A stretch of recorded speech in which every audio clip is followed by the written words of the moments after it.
Hey everybody, I wanted to do this quick video to talk to you about using ribbon in your ornaments instead of fabric. I'm excited to show you this because using ribbon in these ornaments is actually the way that I first learned to make them.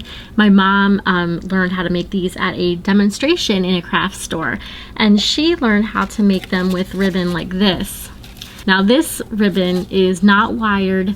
It's just regular fabric ribbon, but it does have an edge, which you can see this edge is kind of coming off because it's so old, but there's a pretty gold edge, and the edges can look really nice on a finished ornament, and you can see that in all of these ornaments that I've got here. The edges actually create a really nice effect. What's awesome about all of these ornaments is that these were all done with the basic star pattern, but they all look totally different because of the different textures and the different edges that are in the ribbons themselves.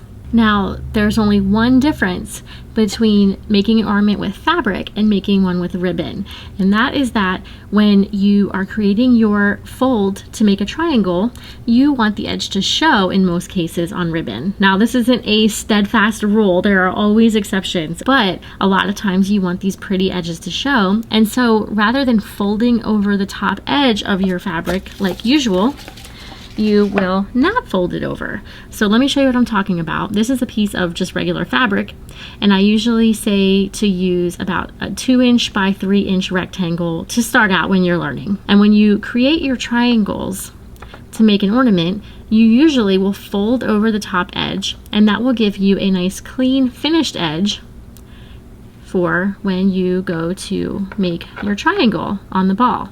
We do that because if you don't fold it over, you're going to have a raw edge showing instead, which of course would not look very pretty. But with ribbon, you don't have that problem because the edges are already finished. So you can just fold them down and you'll end up with an edge that looks like this instead. So let me show you on an actual piece of ribbon. So here is a roll of ribbon that I've got. I am just going to cut off about 3 inches. All right, and I'm actually, this one has a wire inside, so I'm just going to pop that piece of wire out. Some of them are very easy to remove and some of them aren't. Sometimes I don't even remove it. Like in this particular ribbon, I don't remove it because it's kind of sewn in and it's hard to remove. I'll show you that in a second.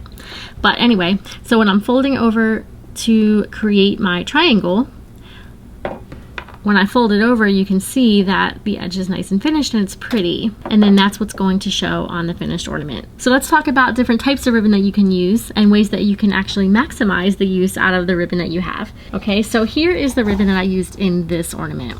This is actually 1.5 inches wide, and you can use this exactly as is.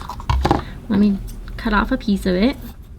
Now in this one, the wire can be taken out. It's a little bit harder in this one than it was in that other ribbon that I just showed you. I actually tend to leave thin ribbons like that in because it doesn't really affect how it folds. As long as it folds nice and flat when you're making your ornament, you can leave it in.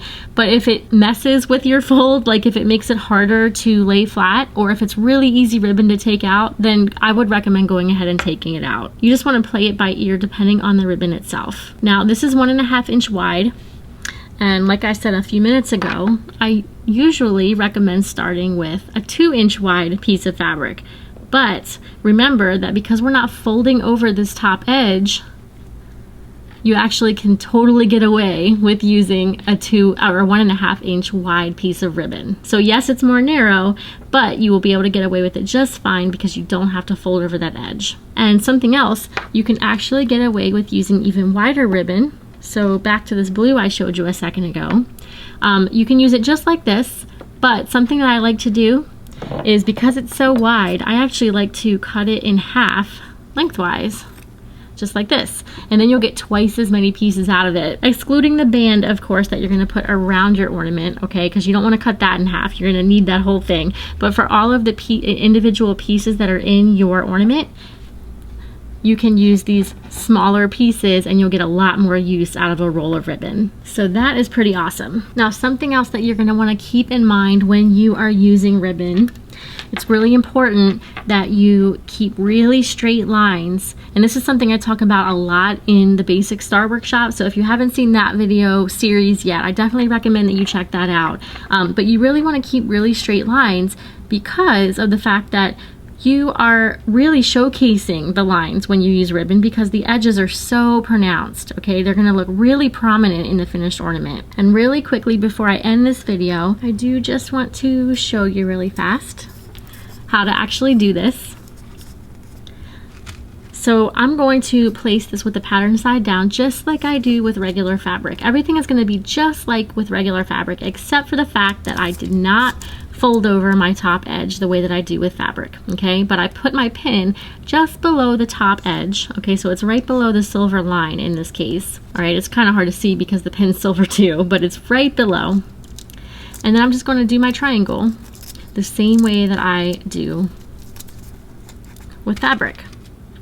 And again, really putting a focus on making sure that your lines are nice and straight and that your edges are together, because if they're not, it's really going to show up in the finished ornament. But as you can see, it is really easy to do. And I think that once you try this, you're really going to have fun. There are so many options out there with ribbon, and just turning the ribbon like a different direction sometimes can make a completely different ornament. An example of that actually is this ribbon, the same exact ribbon that I already showed you. For this one, all I did was turn it one way, turn it one direction so that the red showed in some of my layers, and then I just flipped it so that the green showed in some of my other layers. So I was able to do a red and green pattern alternating, but all with the same exact ribbon. And I've got another one here that I did in the same ribbon, but I just arranged them differently. This one I did this whole layer with green, and then I did the outside layer with red. So it's two different ornaments, but using the exact same ribbon. So I hope that you found this video helpful, and thank you so much for watching.